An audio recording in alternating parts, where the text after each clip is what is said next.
that you can use to train your machine learning models. And so we're gonna take a look at that. With that, let's get going.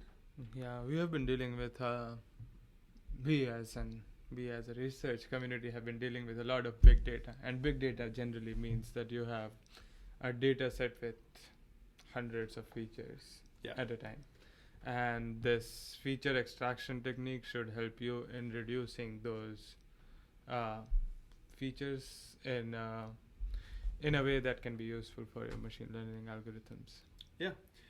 And you'll notice that in the article that we're going through today, that it's talking about 6 different techniques. So principal component analysis, independent component analysis, linear discriminant analysis,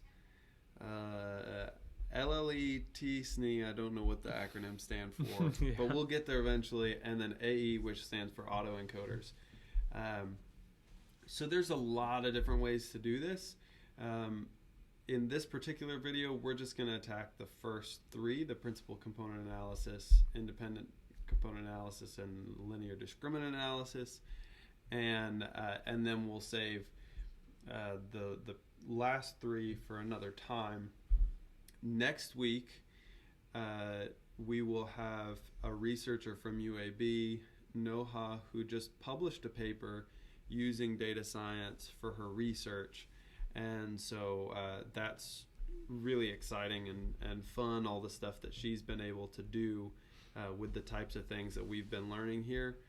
And so we're really excited to talk to her. That will be, or should be, more of just a sit down and hang out and just ask some questions about her journey. And then we'll also provide links to the tools that she used to do her analysis. Yeah, that should be helpful in finding out how a fellow researcher has started her journey into data science and how you can actually start implementing or finding problem sets where you can apply data science to your problems. Yeah. And so if you have any questions for her, feel free to hop on the live stream next week or just go ahead and send us your questions via comment or to our email, or just come into office hours and let us know so that we can make sure to ask her. So that should be a lot of fun. With that, let's go ahead and get started with this feature extraction techniques. So we're going to be looking at this Towards Data Science article. The link is going to be in the description for the video. It should be there already. And in order to run through the code on here, we're going to start up a Jupyter Notebook on the UAB Research Computing on-demand portal. So I'm going to go to rc.uab.edu. All right, and I'm going to log in. Duo. We're very secure, so we have dual authentication. Yeah. So let's see, I gotta click this. There we go. Approved. All right. And so once here, I'm gonna go to Interactive Apps, Jupyter Notebook, and I'm gonna change this notebook directory argument to be data user and then my ID and rc-dsc. That's the notebook location we've used in the past, and so we're going to use that. And I'm going to launch. And we're going to use the Notebook of the Week environment that we've created previously, and it should have everything we need for this particular application. Now that's interesting. It just disappeared. Let me refresh. Okay, we may have to do this locally if we're experiencing something. Go to the session ID and output that. Alright, let's look at the log here.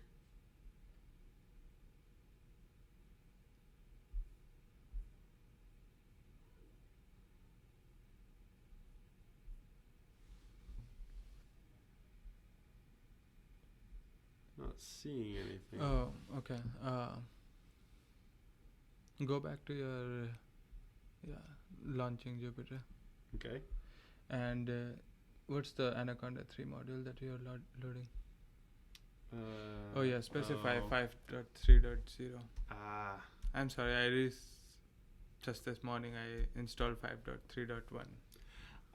Okay. And which might not have Jupyter Notebook. Yeah, so if you've been following along, when you load your Anaconda module, just make sure you specify, unlike what I had where I just specified Anaconda 3, specify the specific version that you want to be using, and in this case it's 5.3.0,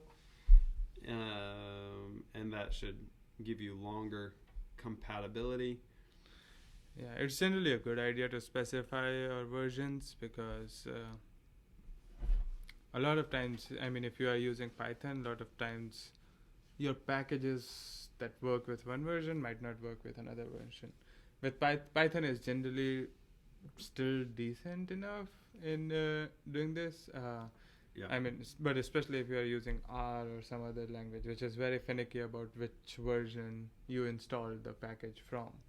In those situations, it's helpful to specify the versions. Also, if you want your code to be reproducible, if you want to have some reproducibility in the science that you're doing, it's good to have the versions because eventually over time we will upgrade the version of the software on the cluster. Yeah. And if you just specify the name of the software, then it's going to pick up the latest version that it can find. Which might not work for your workflow. Yep, no, and that absolutely makes sense. All right, so here, let's see. So I'm going to create a new folder. Yeah. Having said that, I will install Jupyter Notebook on 5.3.1 as well, sooner rather than later. So yes, it's always good when we run into the bugs before other people do. Yes. I wouldn't be surprised if we get a ticket for that later today if we haven't fixed that. Yeah, we should definitely get one. All right, let's see. So let's call this folder something really descriptive, like feature _ extraction. All right. I should probably start organizing this folder into types of machine learning now that we've been doing this for a while. All right, so we're going to go into feature extraction, and we're going to create a new Python notebook using this Notebook of the Week environment. And here we go. It's starting up, so we have that. Now let's go to the article. And most of this article is talking about the importance of doing this, what these algorithms mean. Yeah, one of the biggest things that you'll find over here in this, I would recommend going through the article because that gives you an idea about what the author is trying to do. One of the biggest things that you'll find over there is the difference between feature selection and feature extraction. Feature selection basically means you rate the importance of different features. The sort of thing that we did in our first machine learning tutorial for houses. Yeah, for the house price. We may not care what color the house is, but we care how many rooms it has or what the square footage is. Yeah, over there we were doing feature selection. We were just looking at features and we were like, oh, this would be important in the things that in the price of the house that we are trying to predict. And that is called feature selection, where you're just discarding all the other features. Feature extraction is more like where you're combining a lot of features so that they still represent the data that those features are trying to say, but you're just reducing the dimensionality. So rather than 100, if you can combine 10 or so into one feature, then that's what you're doing over here. That's the biggest thing in the article over here. There are some other things as well. That's why I recommend just going through the article, reading through it as well. But let us know if you guys have any issues in understanding or if you run into some issues over there. Yeah, or if you're interested in applying this to your own workflows, we're happy to help you try to figure that out as well. So the data set that this tutorial is going to use is one from Kaggle. It's this mushroom classification data set. If you've done any nature walks, you know that it's not always clear when a mushroom is poisonous or safe. And so, my understanding, and we'll look through it a little bit more, but this is like some features of the mushrooms, and then just from those features, can you tell is it poisonous or safe? So here, you could create your own notebook on Kaggle.com. You're welcome to do that and follow along from there. I'm actually going to just download it and then upload it through the on-demand interface. So if I click download, so it's going to put it down here. And then I'm going to come back up into our on-demand interface and go to Files, Data User, and then RC-DSC, and then Feature Extraction, and then I can just drag and drop it into that location. And then I can go, let's see, I'm going to have to unzip this at some point, so we can go ahead and unzip it. I think I can do it from within my Python notebook. If I do exclamation point, then that will do a system command. So I'll do exclamation point ls, for instance, and that will show me that I have this mushroom classification.zip in here. Yeah, that's the thing that we'll have to look at, all those errors that it shows up. Yeah. Because it still works. I mean, it still runs the ls command, because you can see the things that are there in your file, that mushrooms.zip file and your IPython notebook. Mm-hmm. But yeah, I mean, you should basically be able to run it. So I'm going to do exclamation point unzip mushroom classification. And so now we have the mushroom CSV in there. And now if I redo my ls, then I have mushrooms CSV and my notebook and the original zip folder. All right, so now we're going to import libraries. I kind of like this tutorial because he's loading all the libraries up front. Yes. When you're working, oftentimes you don't know what libraries you want to use, and so you might load them as you need them or load them closer to where you use them. It depends on what your standards of readability are, or if you think it's more readable to have the library closer to when you use it or further away. From a perspective of trying to get somebody else's code to work, it's just nice to know up front what libraries you need to use. Yeah, and it also depends upon the kind of interface you're using. The most places where I have seen that where they load the library is near the part of the code where you're actually working with that library, is like interfaces like Jupyter Notebook, where you can have different sections for doing stuff. Yeah, that makes sense. Generally, with a normal Python script, Python code, I have seen that people generally tend to put the libraries at the top. At the beginning. Yeah, that makes sense. All right, so here we've imported a number of libraries, but it kind of boils down to 4-ish. So we're importing time. We'll see why we're doing that in a little bit. NumPy and Pandas are both data manipulation toolboxes. Matplotlib is a toolbox for visualizing data. Seaborn is actually a wrapper around Matplotlib to make the plots prettier and more versatile. And then scikit-learn is the library we're going to use to do a lot of the feature extraction, and so that's where that's getting loaded in here. All right, so all of those loaded up correctly, which means we have them in our environment, so that's great. So now we can do, so they're not showing us here where they did this, but we can just look at the head of the that mushroom CSV. It looks like he's skipping over stuff, so we have to kind of fill in the blank a little bit here. All right, so we're gonna do, I think it's pd.read CSV. Yeah. And we'll put that mushrooms.csv in here, and we'll put that whole thing in df for data frame. I guess we'll just call it df, should be fine. Yeah, it would be easier too. And then we can look at, after that's loaded, we can look at the df.head.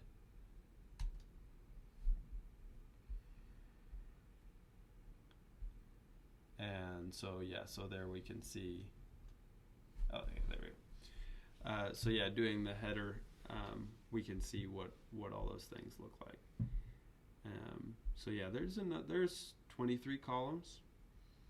So that's a pretty decent amount, but we're gonna have to do some encoding here. A lot of them are letters. So that's fine. All right. That's what this this label encoding piece is. All right. It looks like by choosing the name of DF, we stumbled upon the name that Yes. the tutorial is using for the data frame as well, so that'll work. So here, this little chunk of code is taking in the data frame. It is making an X and Y data set. So it's making a Y data set out of the class, so that would be poisonous or non-poisonous. And then the pd.getDummies function creates a one-hot encoding for each categorical variable, and the label encoder does the same thing, I believe.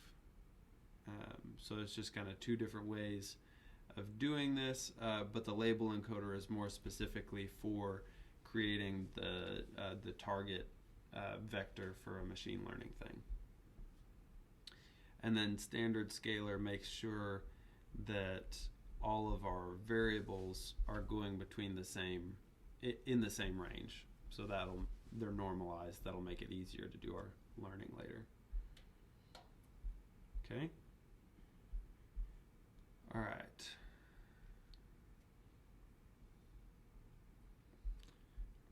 Okay, so this looks like this is just running a preliminary, or this is a function to run a preliminary classification using random forests. So Yeah, I think he just wants to test the accuracy that he'll get without removing any of the features. Without doing the feature extraction first. Yeah, and he is hoping that he'll get overfitting over here. Yeah. Because of so many features. Yeah. So let's see how that works. So in this code, in this forest test, so we do a train test split. And okay, so time is just to tell us how long it took to actually run the process. Yeah. That makes sense. I didn't know if he was using like the time in seconds for a random seed or something like that. But that makes sense. And so he's creating a random forest classifier and fitting it all in one line and choosing a number of estimators to be 700. Okay, and then printing out a confusion matrix and an accuracy score. So let's run that. That was fast, 1.48 seconds. Yeah, that wasn't bad at all. And it looks like we get 100% accuracy, but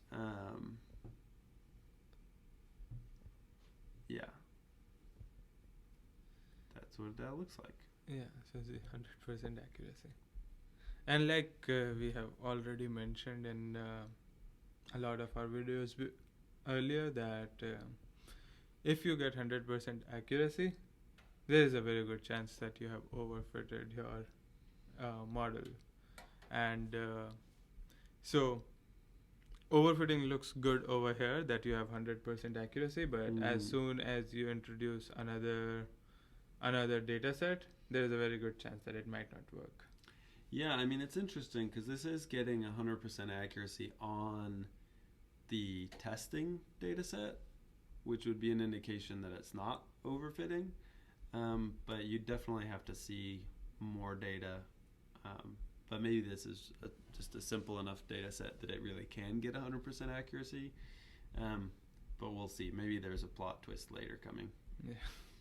All right, so feature extraction, we're going to do principal component analysis. So basically what's going on here is trying to tease out the elements of each data vector that are truly different than the other data vectors. So if you can imagine, like for, if you were trying to measure or predict the, if you were trying to predict something based off of the age and height of children from 5 to 20, then the height and age would be strongly correlated in certain parts of that. And so principal and component analysis tries to break out where the variability is different in those, and so that you basically get this variability in this direction is not taken care of by the other variables, and so we need to have this, and then this other variability is taken care of only by this other variable. So that's why it says that our original data is projected onto orthogonal axes. It's basically just saying, if you have something like age and height in a certain range of, growing children, then you can imagine that that's strongly correlated, but some of that variability in both cases won't be taken into account. And so the orthogonal just is saying what variability can only be taken into account with a particular variable. I don't know. I think that's that's a reasonable analogy. Yeah, that's basically the gist of it. It's trying to find out different dimensions or different features that have some correlation and just combining them into one common feature. Yeah, and we spoke too soon. He did import libraries later. Okay. But that's all right. So from scikit-learn decomposition, we're going to import PCA, which again is for principal component analysis.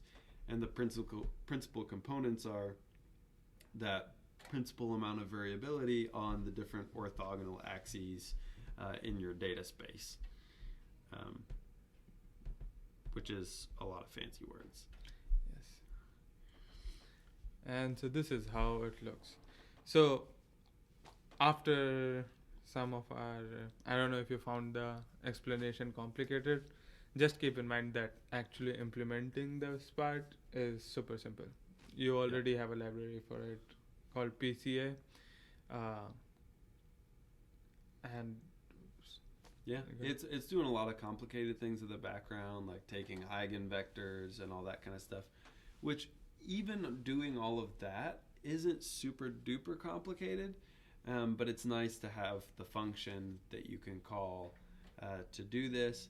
And so what this one is doing is actually breaking down that feature space we had of 23 columns into 2 columns.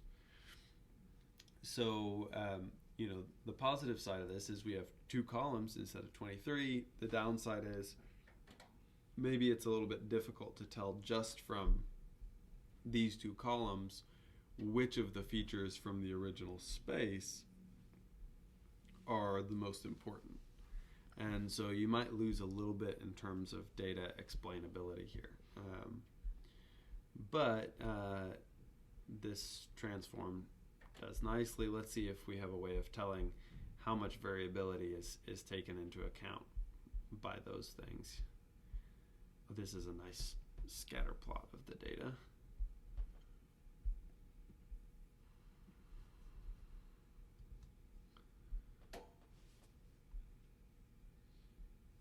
All right. Well, so this is nice. So this is just saying with those two features alone, you can see we actually get a decent amount of separation Yeah. between the groups. Yeah, the poisonous and edible mushrooms. Apart from the reason around Yeah. 0 and I don't know, 0 and -2, there is some mixture over there, but it still seems like a pretty decent. It'd do better than I separation. would in the wild. That's Yeah. and that's what matters right now. All right. So we're gonna skip the Plotly thing. You can certainly play around with it if you want. You can see how in 3 dimensions you actually get more separation between the data sets, which is nice. But you can still see that there is some mixture going on in there. All right. So while using PCA, we can see how much of the original data variance was preserved using the explained variance ratio scikit-learn function. Oh, that's nice. I didn't know there was a function for that. All right, so let's take a look. So here, what we're going to do is we're going to do the principal component analysis for three components rather than 2, since we see that we do get a little bit better separation. And then we're going to train a new random forest model using that PCA. But before we do that, we're going to print out how much of the variance is explained by that principal component analysis. All right. So let's see. All right, so this was time. All right, so 10, 9, 8. I'm trying to remember how we read that. Let's look at the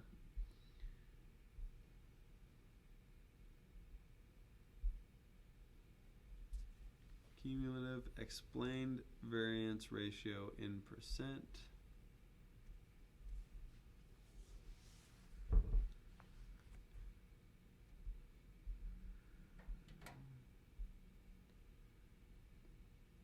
Alright, so it looks like in his case, it's the explained variance is about 24%. Mm-hmm. And in our case, if we add up these 3 things, 10, 9, 8, it looks like about 30% of the variance. You can see we still get probably over 90% accuracy here. Yeah, we got 97, 99. 98%, 97%. Yeah, so that's pretty good to go from 23 or 24 features down to 2 or down to 3, and still get that that level of accuracy is pretty good. I think with 2 it might be less if we go for 2. Yeah, we can go for 2. I would hope it would be less accurate. Yeah, 95%. Not a lot less accurate. Yeah. So mushrooms apparently are easy to identify. Yes. Yeah. I cannot. I didn't I can't do it, distinguish. but I'd also be, the drawback of eating a poisonous mushroom is probably much worse than the drawback of not eating a not poisonous mushroom. So I want to go for the 100% accurate model Yes. if possible. Okay. All right. Oh, okay. So this is actually kind of nice to show as well. So this is using, I don't know if we have iter tools. If we don't have this iteration tools, then we'll skip over this and leave it to you to try to install. And we'll come back to this. Apparently we do have. Oh, apparently we've got it. All right. So this is actually pretty fun because what's going on here is we're doing a train test split of our PCA. So this is doing the same thing that our random forest code was doing up there. Mm-hmm. But then we're creating a plot So x min, x max. So this is creating the plot boundaries. X, x, y, y.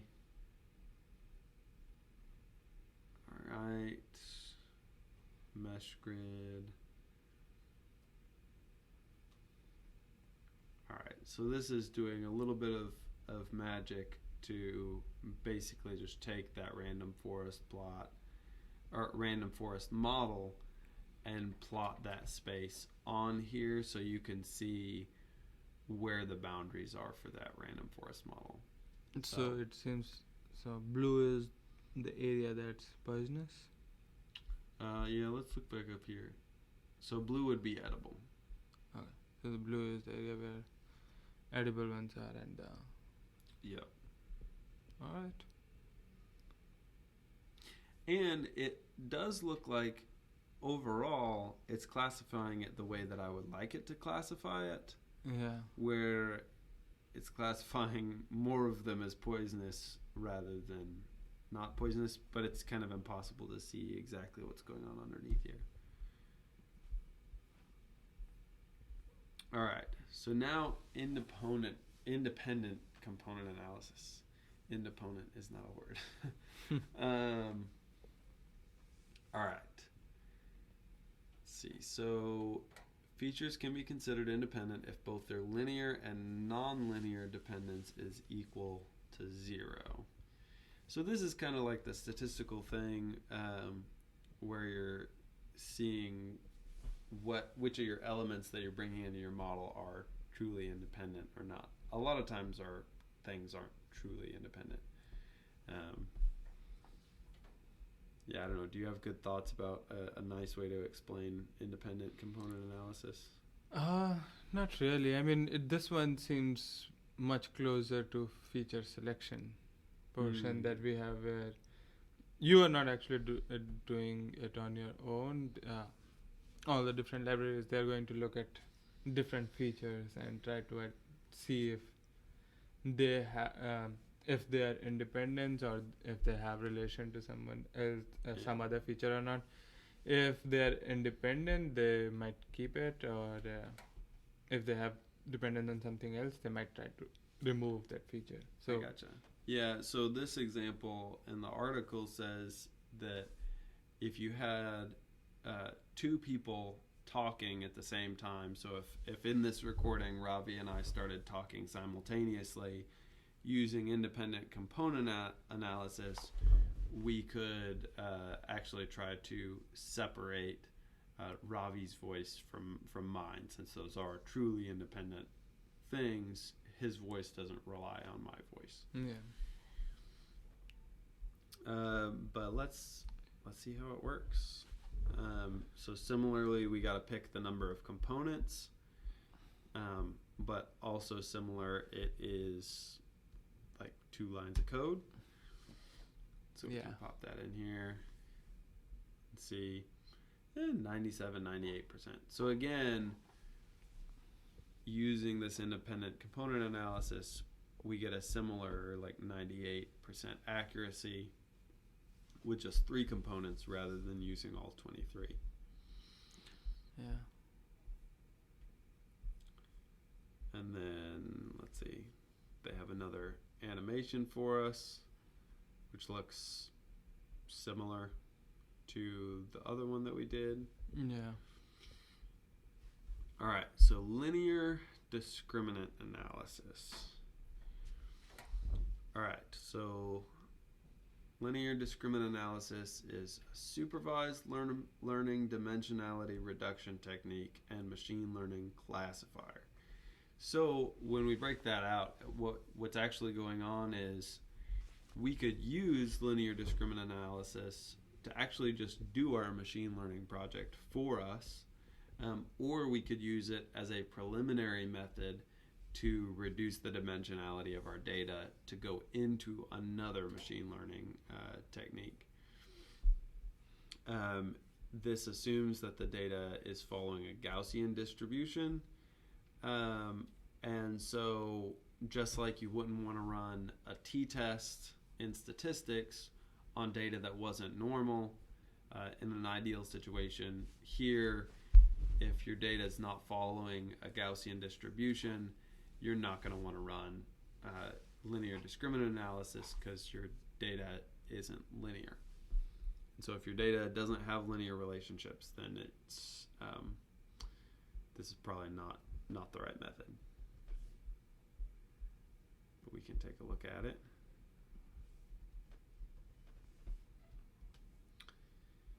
Alright, so again, we're importing the library.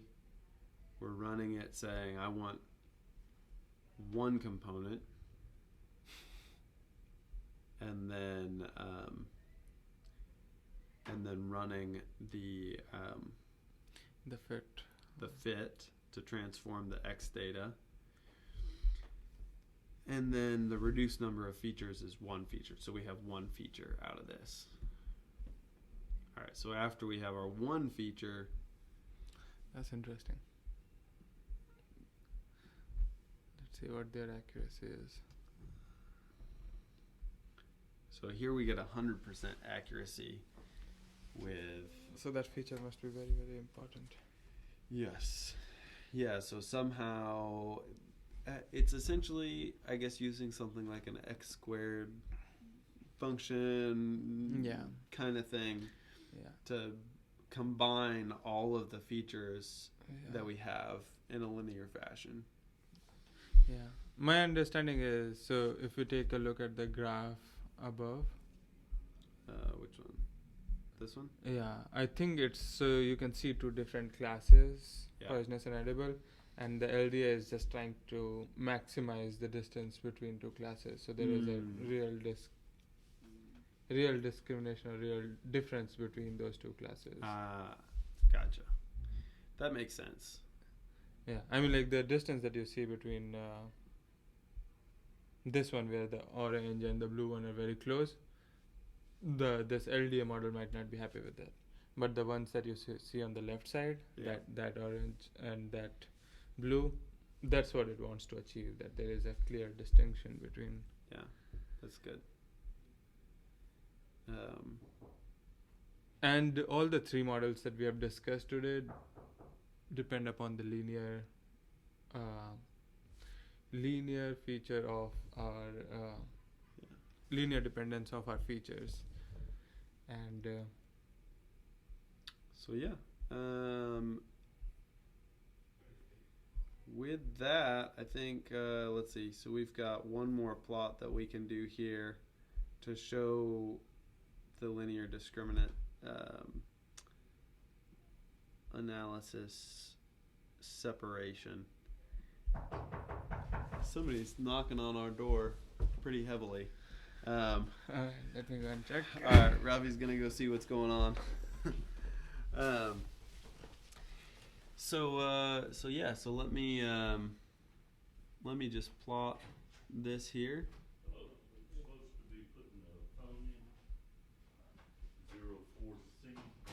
And let's see. Yeah, but with that we get about 100% accuracy, which is pretty good. 04C. But with that, we're gonna close this out, and we will talk to you guys later, given the interruptions. So, all right.